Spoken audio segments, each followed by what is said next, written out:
ఆత్మీయులైన ప్రేక్షకులకు నమస్కారం. నా పేరు డాక్టర్ చిరుమామిళ్ళ మురళీ మనోహర్. ఆయుర్వేద సంహిత ఈ కార్యక్రమానికి మీకందరికీ స్వాగతం.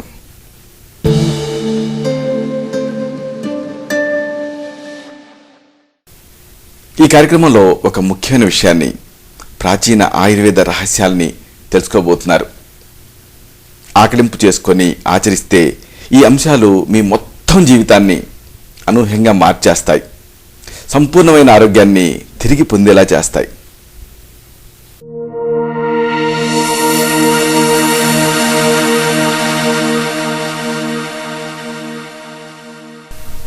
స్వైన్ ఫ్లూ వ్యాధి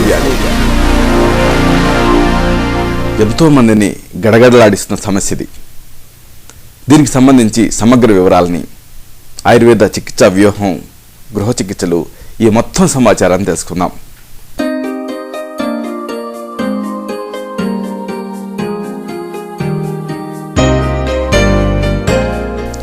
స్వైన్ ఫ్లూ అంటే ఏమిటి, ఇది తెలుసుకోవటం ముఖ్యం. స్వైన్ ఫ్లూ అనేది శ్వాస వ్యవస్థకి సంబంధించినటువంటి ఒక వైరస్ వ్యాధి. మొట్టమొదట వరాహంలో అంటే పందిలో దీని మూలాన్ని కనుక్కున్నారు. పూర్వపు రోజులలో పందుల్లో మాత్రమే వచ్చే వైరస్ ఇన్ఫెక్షన్ని ఈ స్వైన్ ఫ్లూగా పిలిచేవాళ్ళు. అయితే ఎవరో కొంతమంది ఇలాగ వరాహాలతో సన్నిహితంగా గడిపేటటువంటి వృత్తుల్లోని వాళ్ళలో తప్పితే అసలైన స్వైన్ ఫ్లూ వైరస్ పందుల నుంచి మనుషులకు వ్యాపించడం అనేది అంతగా జరగదు. ఇక మరి ఈ ప్రస్తుతం మనం వింటున్న ఈ స్వైన్ ఫ్లూ వైరస్ అనేది వేరే రకానికి సంబంధించింది. ఈ వైరస్ మనిషి నుంచి మనిషికి డైరెక్ట్గా నేరుగా వ్యాపిస్తోంది. దీన్ని H1N1 వైరస్ అంటున్నారు. స్వైన్ ఫ్లూ వ్యాధి రావాలంటే వరాహాలతో సంబంధం అంటే క్లోజ్ కాంటాక్ట్ ఉండాల్సిన అవసరం లేదు. ఇది బర్డ్ ఫ్లూ లేకపోతే ఏవియన్ ఫ్లూ ఇలాంటి వాటి మాదిరిగా పక్షుల నుంచి కానీ లేకపోతే వేరే ప్రాణుల నుంచి కానీ అంతగా వ్యాపించడం లేదు ఈ స్వైన్ ఫ్లూ అనేది. అలాగే సీజనల్ ఫ్లూ లాగా ఏదో చలికాలం మాత్రమే వచ్చే తత్వం కూడా దీనికి ఉండదు. వీటన్నిటికంటే ఈ స్వైన్ ఫ్లూ ప్రమాదకరమైంది. ఇది మనిషి నుంచి మనిషికి వేగంగా ఖండాంతరాలని దాటి వ్యాపిస్తోంది. ఇలా ఏదైనా ఒక వ్యాధి ప్రపంచవ్యాప్తంగా వ్యాపించడాన్ని పాండమిక్ అవుట్ బ్రేక్ అంటారు. గత కాలంలో ఇలాంటి పాండమిక్ ఫ్లూ వ్యాధి 1918లో, అలాగే 1957లో, అలాగే 1968 సంవత్సరాలలో ప్రపంచవ్యాప్తంగా విరుచుకుపడింది. మిలియన్ల మందిని పొట్టన పెట్టుకుంది. కాబట్టి దీన్ని ఇంత తేలిగ్గా తీసుకోకూడదు. ప్రస్తుతం వ్యాపిస్తున్న స్వైన్ ఫ్లూ అనేది మామూలు ఫ్లూ మాదిరిగా కాకుండా వేగంగా, ఉధృతంగా, కొత్త రూపంతో, కొత్త పద్ధతిలో వ్యాపిస్తుంది. ఇది దీంతో ఇబ్బంది. ఈ వైరస్ కొత్తగా వచ్చింది కాబట్టి ఎవరి శరీరాల్లో కూడా దీనికి వ్యతిరేకంగా పోరాడేటటువంటి రోగ నిరోధక శక్తి తయారుగా ఉండదు.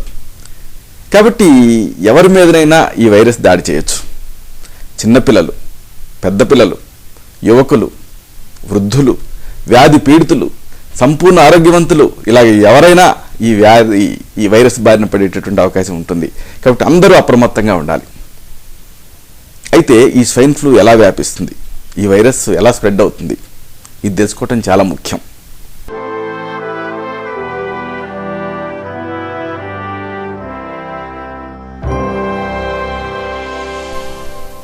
నిశ్వాస ద్వారా ఈ స్వైన్ ఫ్లూ వైరస్ అనేది వ్యాపిస్తుంది. నోరు, నాసికల ద్వారా బయటికి నీటి తుంపర్లు వస్తూ ఉంటాయి. ఇలాగా నోరు, నాసికల ద్వారా వెలువడేటటువంటి నీటి తుంపర్లను వాహకంగా చేసుకొని ఈ వైరస్ అనేది వ్యాపిస్తుంది. దీన్ని డ్రాప్లెట్ ఇన్ఫెక్షన్ అంటారు. నోటికి అడ్డు పెట్టుకోకుండా ఒకవేళ తుమ్మిన, లేదా దగ్గిన, లేదా ఆవలించడం ఇలాంటివి చేసినా, ఇలా చేస్తే అప్పుడు ఈ నీటి తుంపర్లు బయట వాతావరణం లోపలికి వెదజల్లబడుతూ ఉంటాయి. ఇక ఇతరులు శ్వాసించే సమయంలో వీటి లోపల అంటే ఈ నీటి తుంపర్ లోపల ఉండేటువంటి వైరస్ వాళ్ళ శరీరాల లోపలికి ప్రవేశిస్తుంది. దగ్గటం, తుమ్మటం ఇలాంటివి చేసేటప్పుడు బాధితులు వాళ్ళకి తెలియకుండానే చేతుల్ని అడ్డు పెట్టుకుంటూ ఉంటారు. అలాగే ఈ ముక్కు స్రావాలని చేతులతో తుడుచుకుంటూ ఉంటారు. ఇలాంటి సందర్భాలలో స్రావాల లోపల ఉండేటువంటి ఇన్ఫెక్షన్ చేతుల ద్వారా డోర్ నాబ్స్, కంప్యూటర్ కీబోర్డులు, అలాగే పబ్లిక్ ఫోన్లు, టీవీ రిమోట్ కంట్రోలర్స్ ఇలాంటి రోజువారీ వాడకపు వస్తువుల మీదకి చేరుతుంది ఇన్ఫెక్షన్. మరి ఈ వస్తువుల్ని వేరే వాళ్ళు వాడినప్పుడు వాళ్ళ హస్తాల ద్వారా వాళ్ళ శరీరాల లోపలికి ఇన్ఫెక్షన్ ప్రవేశిస్తుంది.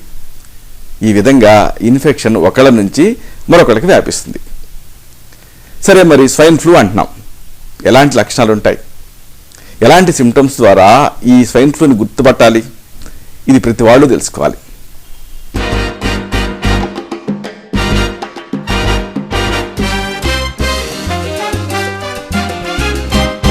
ఈ వ్యాధి లక్షణాలు ఆయుర్వేదంలో వివరించిన సన్నిపాతజ ప్రతిశాయం లక్షణాలను పోలి ఉంటాయి.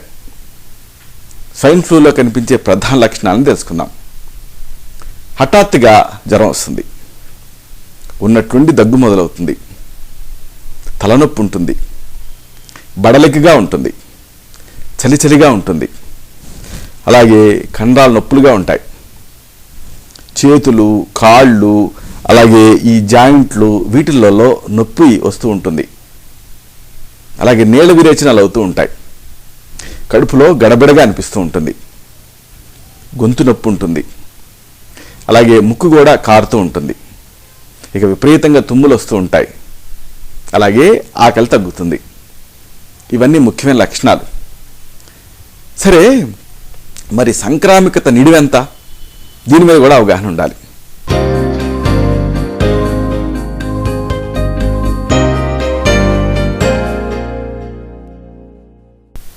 స్వైన్ ఫ్లూ వ్యాధి అనేది లక్షణాల రూపంలో బయటపడటానికి ముందు నుంచే, అంటే 2 రోజుల నుంచే ఇతరులకు వ్యాపించేటటువంటి తత్వాన్ని కలిగి ఉంటుంది. అలాగే వ్యాధి బారిన పడిన తర్వాత 7 రోజుల వరకు కూడా ఈ ఫ్లూ కారక సూక్ష్మజీవులు వేరే వాళ్ళకి వ్యాపించే నైజాన్ని కలిగి ఉంటాయి. మరి చాలామందికి అనుమానం వస్తూ ఉంటుంది, ఇంతగా బాధిస్తున్నప్పుడు మరి ఈ వ్యాధికి వ్యాక్సిన్ ఉందా అని. ఇంతకుముందు ఉండేది కాదు, ఈ మధ్యనే డెవలప్ చేశారు. స్వైన్ ఫ్లూకి మన దేశంలో ప్రస్తుతం వ్యాక్సిన్ నాసోవాక్ ఇలాంటి పేర్లతో లభ్యమవుతుంది. 2-3 కంపెనీలు తయారు చేస్తున్నాయి. అయితే ఈ వైరస్ స్వరూపం నిరంతరం మారుతూ ఉంటుంది. ఇలా ఈ వైరస్ స్వరూపం నిరంతరం ఎయిడ్స్ సూక్ష్మజీవిలాగా ఇది మారుతూ ఉంటుంది కాబట్టి, మారే తత్వం దీనికి ఉంటుంది కాబట్టి ఈ వ్యాక్సిన్ ఎంతవరకు ఉపయోగపడుతుంది అనేది ప్రశ్నార్థకం.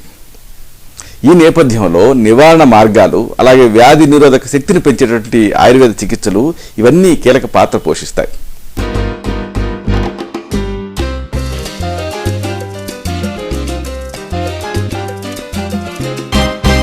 చూడండి, మన ఇంట్లోకి ఒక దోమ ప్రవేశించింది, హిట్ కొట్టి చంపుతాం. 10 దోమలు ప్రవేశించాయి, గబగబా కొడతాం. కానీ 1,00,000 దోమలు ప్రవేశిస్తే అన్నిటిని కొట్టలేం, అన్ని వైపుల నుంచి దాడి చేస్తాయి. మనం ఏం చేయాలి? ఇంట్లోకి దోమలు రాని వాతావరణాన్ని సృష్టించుకోవాలి. అప్పుడు ఈ దోమలు రావటం అనే ప్రశ్న ఉండదు. అలాగే మన వ్యాధి నిరోధక శక్తిని పెంచుకోవాలి. దానికి ఈ ఆయుర్వేద చికిత్సలు సహాయపడతాయి. అన్నిటికంటే ముఖ్యం నివారణ పద్ధతులు తెలుసుకోవాలి. ఆయుర్వేదం చెప్పేది ఇదే. సంక్షేపత క్రియాయోగో నిదానస్య చ వర్జనం అంటుంది. అంటే కారణాన్ని కనిపెట్టి ఆ కారణాన్ని చక్కదిద్దుకోవాలి. ఒక టిష్యూ పేపర్ని మీ వెంట ఉంచుకోండి. తుమ్మటం, దగ్గటం ఇలాంటివి చేసేటప్పుడు నోరు, ముక్కులకు ఎదురుగా వీటిని ఉంచండి. తర్వాత వీటిని వాడేస్తారు కదా, ఈ వాడేసిన ఈ టిష్యూ పేపర్లని మూత ఉండేటటువంటి డస్ట్బిన్లో పారేయండి. అలాగే మీ చేతుల్ని తరచుగా వేడి నీళ్ళు, సబ్బు, అలాగే త్రిఫలా కషాయం, అలాగే పంచవల్కల కషాయం ఇలాంటి వాటితో శుభ్రం చేసుకుంటూ ఉండండి. ముఖ్యంగా మీరు ఒకవేళ దగ్గినా, తుమ్మినా, లేకపోతే ఈ స్రావాలని చేతులతో తుడుచుకున్న ఇలాంటివి చేసిన ప్రతిసారి కూడా చేతులను శుభ్రం చేసుకుంటూ ఉండండి. సాధారణ ఫేస్ మాస్కుల వల్ల పెద్దగా ఉపయోగం ఉండదు, ప్రత్యేకమైనటువంటి ఫేస్ మాస్కులు అవసరం. అయితే మీకు తోచినటువంటి ఫేస్ మాస్క్ని వాడటంలో తప్పు లేదు. సరే, మరి ఈ స్వైన్ ఫ్లూ ఎప్పుడు ప్రమాదకరం, ఏ సందర్భంలో వైద్య సలహా తీసుకోవాలి, ఎప్పుడు వైద్యుని కలవాలి, ఇది కూడా తెలుసుకోవడం ముఖ్యం.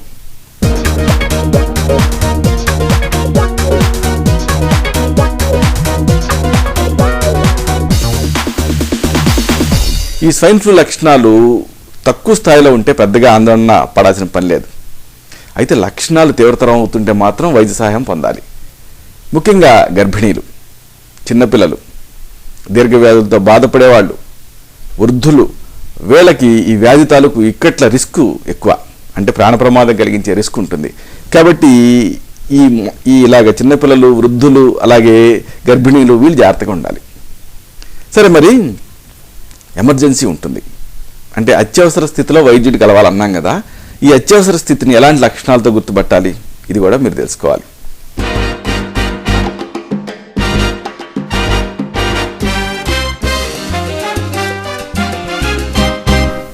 పిల్లల్లో కొన్ని ప్రత్యేకమైన లక్షణాలు కనిపిస్తుంటే అత్యవసర స్థితిగా మీరు భావించాలి.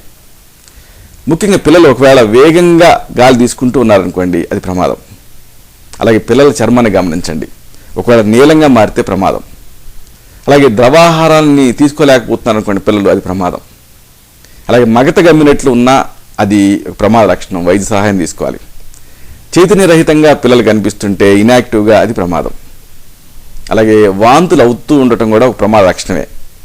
అలాగే పిల్లల్ని మీరు ఎత్తుకొని సముదాయించినప్పటికీ వాళ్ళు స్థిమిత పట్టలేదనుకోండి, అంటే లోపల ఏదో సమస్య ఉందని వైద్య సహాయం పొందాలి. అలాగే ఫ్లూ లక్షణాలు తగ్గినట్లే తగ్గి మళ్ళీ తిరగబెడుతున్నాయి అనుకోండి, అప్పుడు కూడా మెడికల్ అడ్వైస్ తీసుకోవాలి. జ్వరంతో పాటు తీవ్రమైన దగ్గుందనుకోండి, అప్పుడు కూడా అది ప్రమాదం. జ్వరంతో పాటు చర్మం మీద ఎర్రటి పొడలు తయారయ్యాయనుకోండి, ర్యాష్, ఎంత మాత్రం అశ్రద్ధ చేయకూడదు. అలాగే జ్వరంతో పాటు మూర్ఛలు వస్తున్నా కానీ అశ్రద్ధ చేయకూడదు, ఎమర్జెన్సీ కింద భావించాలి. ఇక ఇదంతా పిల్లలకు సంబంధించి. మరి పెద్దల్లో ఎలాంటి లక్షణాలు ఉంటే అది ప్రమాదకరంగా భావించాలి అనేది కూడా తెలుసుకోవాలి. పెద్దవాళ్ళలో అయితే ఆయాసం వస్తున్నా, ఛాతి లోపల అలాగే ఉదర భాగంలో ఒత్తిడితో కూడినటువంటి నొప్పి ఉన్నా, తల తిరుగుతూ ఉన్నా, వాంతులు అవుతూ ఉన్నా, ఫ్లూ లక్షణాలు తగ్గినట్లే తగ్గి తిరిగి జ్వరంతో దగ్గుతో తిరగబెడుతూ ఉన్నా అత్యవసర స్థితిగా భావించాలి, నెగ్లెక్ట్ చేయకూడదు. సరే, మరి కొంతమంది అడుగుతుంటారు, డాక్టర్ గారు ప్రయాణాలు మానుకోవాలా ఈ సమస్య ఉన్నప్పుడు అని.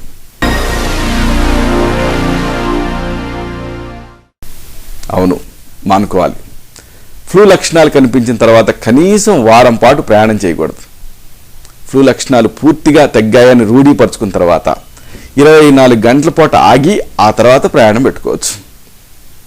సరే, ఇంకా కొంతమంది అడుగుతూ ఉంటారు, పోర్కు తినొచ్చా అని, ఎందుకంటే ఇది పందుల ద్వారా వ్యాపిస్తూ ఉంటుంది కాబట్టి.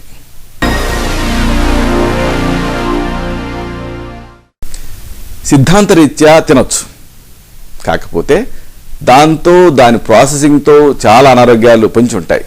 కాబట్టి పోర్కుని మానేయటమే మంచిది. ఇక ఒక ముఖ్యమైన విషయం తెలుసుకోవాలి, నిజమైన ప్రమాదం గర్భిణీలకు వస్తుంది స్వైన్ ఫ్లూ ఉన్నప్పుడు. గర్భిణీలు స్వైన్ ఫ్లూ బారిన పడితే ఏం చేయాలి, ఇది తెలుసుకుందాం.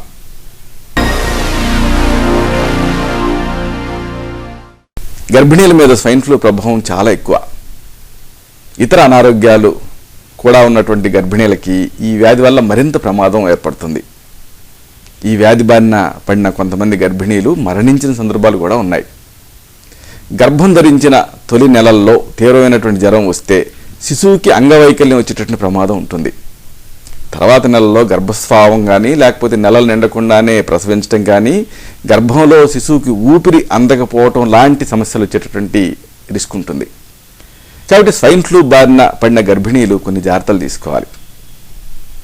గర్భిణీలకి స్వైన్ ఫ్లూ వైరస్ తేలిగ్గా సోకుతుంది, కాబట్టి వీళ్ళు రోగులకి సాధ్యమైనంత దూరంగా ఉండాలి. అలాగే స్వైన్ ఫ్లూ ఉన్న వ్యక్తుల సంరక్షణలో గర్భిణీలు ఉండకూడదు. అలాగే మరొక ముఖ్యమైన విషయం, స్వైన్ ఫ్లూ వ్యాప్తిలో ఉన్నప్పుడు జనసమర్థం ఉండేటటువంటి హాస్పిటళ్ళు కానీ, సినిమా హాళ్ళు కానీ, షాపింగ్ మాల్స్లు కానీ, ఇలాంటి వాటికి గర్భిణీలు వెళ్ళకూడదు. ఇక మరొక విషయం, ప్రసవ సమయంలో ప్రసవం అయిన తర్వాత ఈ స్వైన్ ఫ్లూ వ్యాధి సోకకుండా తగిన జాగ్రత్తలు తీసుకోవాలి. అంటే ఫ్లూ లక్షణాలు ఉండేటువంటి వ్యక్తులకి దూరంగా ఉండాలి. అలాగే మరొక ముఖ్యమైన విషయం, బాలింతతో పాటు కుటుంబ సభ్యులు కూడా ఈ స్వైన్ ఫ్లూ పట్ల అవగాహన కలిగి ఉండాలి, జాగ్రత్తలు పాటించాలి. అలాగే మరొక ఇంపార్టెంట్ విషయం ఉంది, ప్రసవం అయిన తర్వాత బాలింతలు సాధ్యమైనంత త్వరగా హాస్పిటల్ నుంచి ఇంటికి వెళ్ళిపోవాలి. హాస్పిటల్ బోర్న్ ఇన్ఫెక్షన్స్ చాలా తీవ్రంగా ఉంటాయి. బిడ్డ పుట్టిన గంట లోపే పాలు ఇవ్వటం అనేది స్టార్ట్ చేసేయాలి. ఇలా చేస్తే అప్పుడు శిశువులో రోగ నిరోధక శక్తి పెరుగుతుంది, స్వైన్ ఫ్లూ వైరస్ నుంచి రక్షణ దొరుకుతుంది. ఇక మరొక ముఖ్యమైన విషయం, స్వైన్ ఫ్లూ ఉండేటటువంటి గర్భిణీలు లేని గర్భిణీలకు దూరంగా ఉండాలి. అంటే ప్రత్యేక గదిలో ప్రసవం జరగాలి. ఆ గదిలో గాలి ధారాళంగా రావాలి. ఇక మరొకటి, శిశువుని తల్లి నుంచి వేరు చేయకూడదు. తల్లి దగ్గరే శిశువుకి రక్షణ ఉంటుంది. తల్లిపాలల్లో ఇన్ఫెక్షన్తో పాటు దాని నుంచి రక్షణ కల్పించే యాంటీబాడీలు కూడా ఉంటాయి. కాబట్టి తల్లిపాలను మాత్రమే శిశువుకి పట్టించాలి. ఈ స్వైన్ ఫ్లూ వ్యాధి ఉందని అనుమానం ఉన్నప్పుడు ఫలితాల కోసం వేచి చూడకుండా వెంటనే ఈ ట్రీట్మెంట్ తీసుకోవాలి. ముఖ్యంగా ఆయుర్వేదిక్ ట్రీట్మెంట్ సేఫ్. గర్భిణీ ప్రసవించేటప్పుడు చిందే రక్తం, ఉమ్మునీటి ద్వారా కూడా ఈ స్వైన్ ఫ్లూ వైరస్ వ్యాపించే అవకాశం ఉంటుంది. కాబట్టి ఆ సమయంలో తగిన జాగ్రత్తలు తీసుకోవాలి. సరే, ఇప్పుడు అతి ముఖ్యమైన విషయానికి వస్తున్నాం. ఈ స్వైన్ ఫ్లూకి చక్కని ఆయుర్వేద ప్రథమ చికిత్సలు ఉన్నాయి, గృహ చికిత్సలు ఉన్నాయి. వీటిని తెలుసుకుందాం.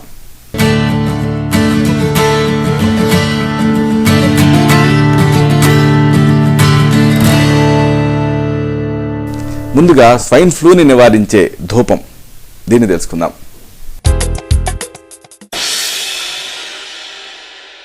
దీనికి మీకు కావాల్సిన పదార్థాలు: వాయువిడంగాల బరక చూర్ణం 10 గ్రాములు, సైంధవ లవణం పొడి 10 గ్రాములు, ఇంగువ పొడి 10 గ్రాములు, గుగ్గిలం పొడి 10 గ్రాములు, రాల్ అంటాం.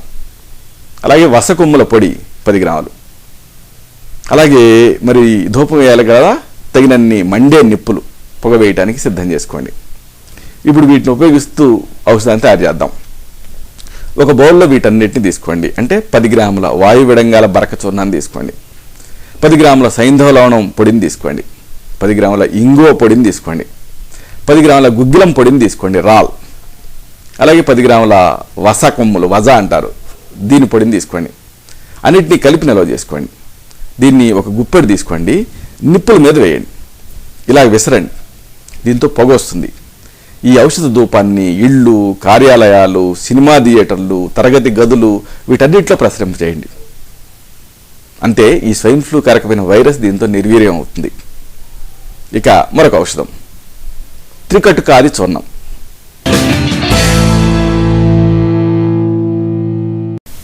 దీనికి మీకు కావాల్సిన పదార్థాలు: శొంఠి చూర్ణం 10 గ్రాములు, పిప్పల చూర్ణం 10 గ్రాములు, మిరియాల చూర్ణం 10 గ్రాములు, తులసి ఆకుల చూర్ణం 10 గ్రాములు, ఉసిరి చూర్ణం 10 గ్రాములు, గంధకచ్చూరాల చూర్ణం 10 గ్రాములు.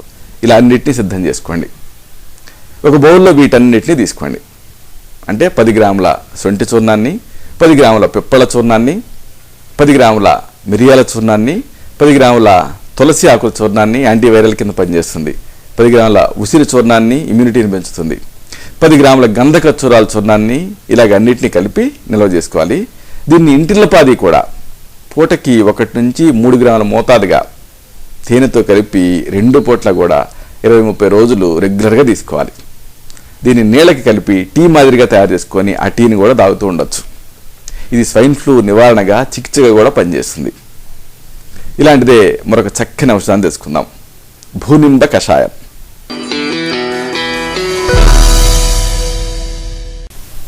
ఈ ఔషధం తయారీకి మీకు కావాల్సిన పదార్థాలు: నేల వేము మొక్క బరక చూర్ణం 10 గ్రాములు, శొంఠి కొమ్మల బరక చూర్ణం 10 గ్రాములు, తుంగముస్తల బరక చూర్ణం 10 గ్రాములు, 4 కప్పుల నీళ్లు కషాయం తయారీకి. ఇలా అన్నిటినీ సిద్ధం చేసుకోండి. ఇప్పుడు దీన్ని ఉపయోగిస్తూ ఈ ఔషధాన్ని తయారు చేసుకుందాం. ఒక స్టీల్ గిన్నెలో వీటన్నిటిని తీసుకోండి. అంటే నేలవేము మొక్క బరక చూర్ణాన్ని 10 గ్రాములు తీసుకోండి, శొంఠి కొమ్ముల బరక చూర్ణాన్ని 10 గ్రాములు తీసుకోండి, తుంగముస్తల బరక చూర్ణాన్ని 10 గ్రాములు తీసుకోండి. వీటికి 4 కప్పుల నీళ్లు కలపండి, స్టవ్ మీద పెట్టి మరిగించండి. 1 కప్పు కషాయం మిగిలిన తర్వాత దించి వడపోసుకోండి. సగం కషాయాన్ని ఉదయం, సగం రాత్రి వేడిగా ఉండగానే తాగండి. ఇలా వారం లేదా 10 రోజులు చేస్తే వైరస్ కారణంగా వచ్చే ఫ్లూ జ్వరాలు తగ్గుతాయి. ముఖ్యంగా ఇది స్వైన్ ఫ్లూలో కూడా బాగా ఉపయోగపడుతుంది. ఇక మరొక ఆసక్తికరమైన ఔషధం, ఇన్హేలర్. ఇది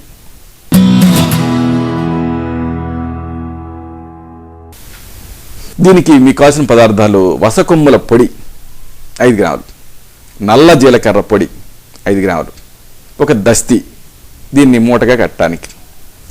ఈ ఆసక్తికరమైన ఔషధం తయారీ విధానాన్ని తెలుసుకుందాం. ఒక బౌల్లో ఈ పదార్థాలు తీసుకోవాలి. అంటే 5 గ్రాముల వసకొమ్మల పొడిని, 5 గ్రాముల నల్ల జీలకర్ర పొడిని తీసుకొని రెండింటిని బాగా కలపండి. ఇప్పుడు ఈ మిశ్రమాన్ని ఒక దస్తీలో మూటగా కట్టండి. చేతితోటి బాగా నలిపి గాఢంగా వాసన పీల్చండి. దీంతో ఈ ముక్కు దిబ్బడ, ముక్కులో వైరస్ ఇన్ఫెక్షన్ చేరటం ఇలాంటివి తగ్గుతాయి. ఇలాగా ఈ ప్రథమ చికిత్సని, గృహ చికిత్సని మీకు అందుబాటులో ఉన్న దాన్ని తయారు చేసుకొని వాడుకుంటూ పథ్యాపథ్యాలు కూడా పాటించాలి. ఈ ఆహార వైద్యాన్ని కూడా తెలుసుకుందాం.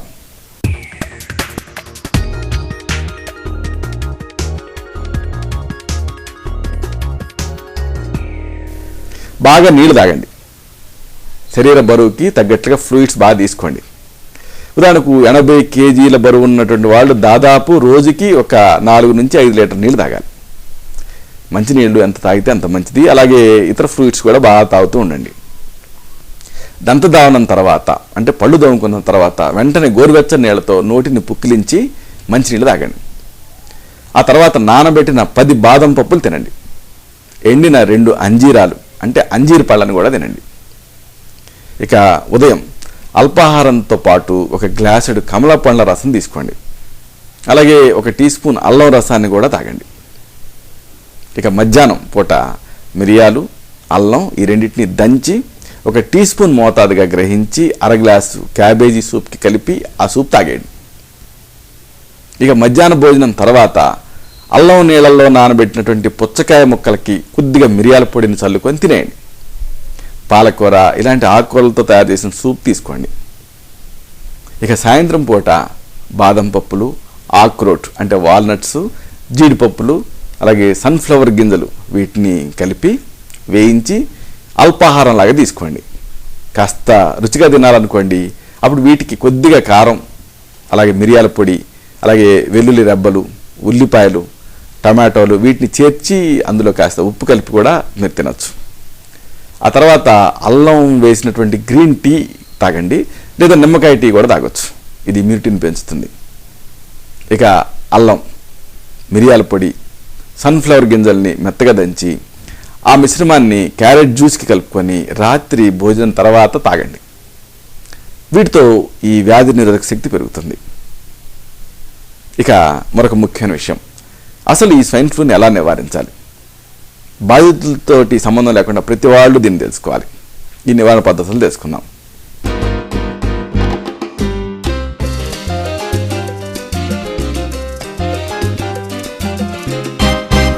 దగ్గేటప్పుడు, తుమ్మేటప్పుడు నీటి తుంపర్లు పడకుండా టిష్యూ పేపర్ని అడ్డం పెట్టుకోండి. దీన్ని నలిపి డస్ట్బిన్లో బారేయండి. చేతుల్ని ఫ్రీక్వెంట్గా, తరచుగా వేడి నీళ్లు సబ్బుతో కడుక్కుంటూ ఉండండి. ఫేస్ మాస్కులు ధరిస్తూ ఉండండి. వ్యాధి నిరోధక శక్తిని పెంచుకోండి. ఇప్పుడు అతి ముఖ్యమైన విషయానికి వస్తున్నాం. స్వైన్ ఫ్లూకి ఆయుర్వేద చికిత్స. ఈ స్వైన్ ఫ్లూ సమస్యకి సమర్థవంతమైన ఆయుర్వేద ఔషధాలు చాలా ఉన్నాయి. అయితే సమస్య తీవ్రత, వ్యక్తిగత ప్రకృతి, వేరే వ్యాధుల ప్రభావం ఇలాంటి అంశాలను దృష్టిలో ఉంచుకొని ఈ ఔషధాన్ని సూచించాల్సి ఉంటుంది. స్వైన్ ఫ్లూలో సాధారణంగా సూచించేటువంటి కొన్ని ముఖ్యమైన ఆయుర్వేద ఔషధాలని మనం తెలుసుకుందాం.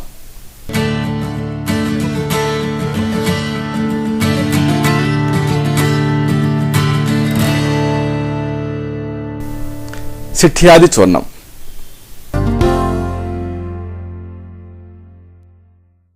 సెఠి అంటే గంధకచ్చూరాలు, ఉసిరి, శొంఠి కొమ్ములు, పిప్పళ్ళు, మిరియాలు వీటిని సమాన భాగాలు తీసుకొని పొడి చేసి నిల్వ చేసుకోవాలి. దీన్ని 1 నుంచి 3 గ్రాముల మోతాదుగా తేనెతో 3 పూట్ల తీసుకుంటూ ఉండాలి. మరొక ఔషధం పిప్పళ్ళ కషాయం.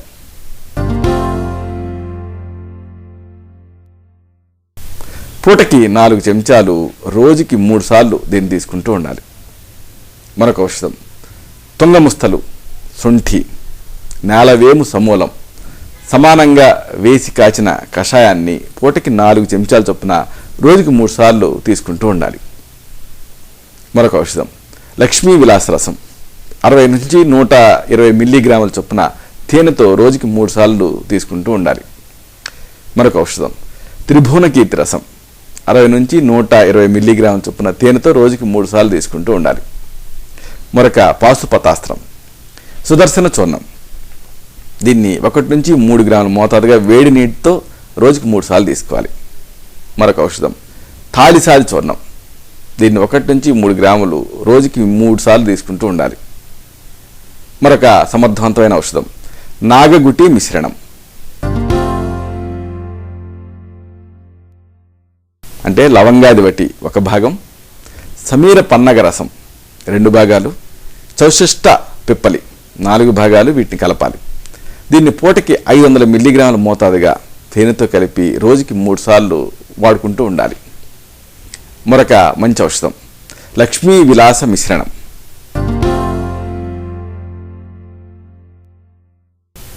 లక్ష్మీ విలాస రసం 1 భాగం, కర్పూరాది చూర్ణం 1 భాగం, ఈ రెండింటిని కలపాలి. దీన్ని పూటకి 1 నుంచి 3 గ్రాముల చొప్పున 3 పూట్ల తేనెతో తీసుకుంటూ ఉండాలి. అయితే ఇక్కడ ఒక ముఖ్యమైన విషయాన్ని గమనించాలి. ఈ సమాచారం వైద్యుడికి ప్రత్యామ్నాయం కాదు. ఆయుర్వేద వైద్య విధానంలో మనోశరీరాల తేడాలను బట్టి చికిత్సలు, సూచనలు మారుతూ ఉంటాయి. అలాగే ఔషధాలు కూడా ప్రకృతి తత్వాన్ని బట్టి ఉంటాయి. కాబట్టి చికిత్స విషయంలో వ్యక్తిగతంగా వైద్య సలహా తీసుకోవడం తప్పనిసరి, కాబట్టి వచ్చి కలవాల్సి ఉంటుంది.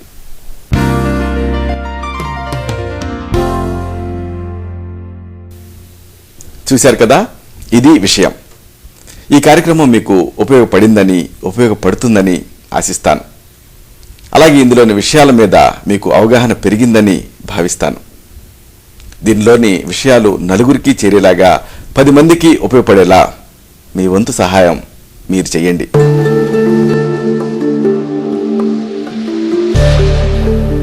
మళ్ళీ ఇదే కార్యక్రమంలో మనం కలుసుకున్నప్పుడు ఇలాంటి మరొక ఆసక్తికరమైన అంశాన్ని తెలుసుకుందాం.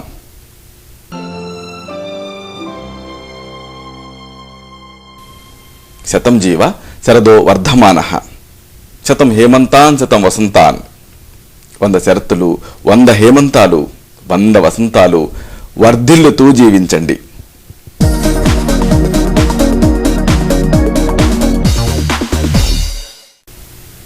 శుభం. డాక్టర్ చిరుమానుల మురళీ మనోహర్, ఎండి, ఆయుర్వేదం, Raksha ayurvedic centre, Sarathi studios road, opposite state home, Ameerpet, Hyderabad 73. Phone 9177445454.